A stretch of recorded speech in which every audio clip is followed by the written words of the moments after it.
Okay, this book is Testing Miss Malarkey, and it's by Judy Finchler and illustrated by Kevin O'Malley.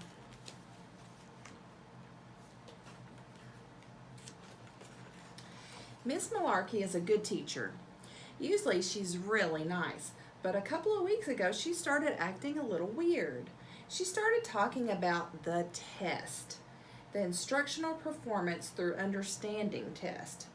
I think Miss Malarkey said it was called the IPTU test. Not another test, no wonder they pity us. But Miss Malarkey said the test wasn't that important. She said it wouldn't affect our report cards. It wouldn't mean extra homework, and if we didn't do well, we'd still go on to the next grade. Miss Malarkey, you shouldn't bite your nails. At recess, we played multiplication mambo. Each class got new CD-ROMs called There's Something About Decimals. After lunch, we played funny phonics. Miss Malarkey said you never know what's going to be on the test. I before E except after C. You get to move 2 spaces. Isn't phonics fun? Can I go to the bathroom? The closer we got to the test day, the weirder things got. When I brought the attendance sheets to the office, I heard Principal Wiggins yelling about pencils. This is the test. I want the good number 2 pencils, not the kind with the crumbly erasers, and I will personally make sure they're all sharpened perfectly. Fish is good brain food. Some of you should eat a whale. The cafeteria lady, Mrs. Slopdown, took away the potato chips and served only fish. My food usually goes right to my stomach. In art, we each made posters about the test. Mrs. Magenta also showed us how to color in all those little circles they put on tests. During gym, we didn't play baseball or even exercise. Mr. Fit Enough said we had to prepare our minds and bodies for the test.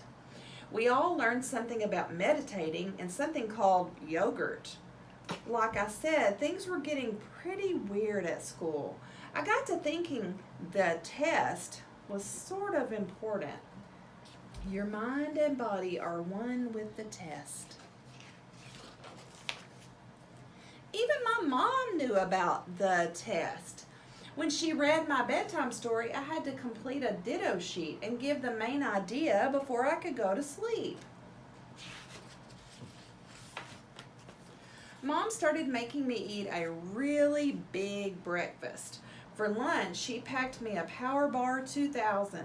When I got to school, I traded Adam for a fat-free bran muffin. He traded with Hannah for a baggie of carrot sticks. Hannah didn't want the Power Bar, so she asked her best friend Meredith if she would trade her for an apple.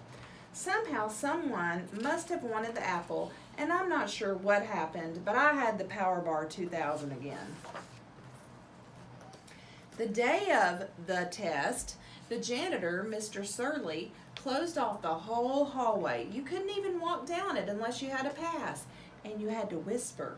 Miss Malarkey had to whisper the secret password to Mr. Surley before she could go to room 10. That morning, there were more teachers than kids waiting for the nurse. Miss Malarkey's job was to hand out the number 2 pencils and the scratch paper. She looked like she didn't get enough sleep. Principal Wiggins was keeping the time. We couldn't even touch the test until he waved the flag. When it was time to start, he waved the flag so hard something happened to his hair.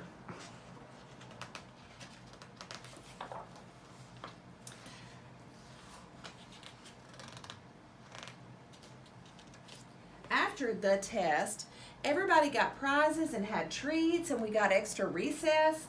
Even Stephen, who fell asleep 2 times during the test.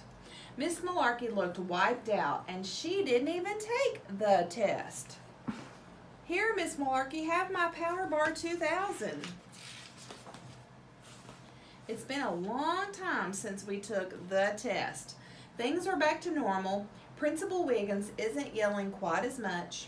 The cafeteria lady started serving potato chips again.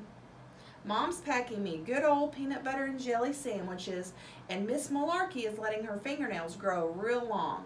I guess the test really wasn't that important after all. And there they are, happy that it's over.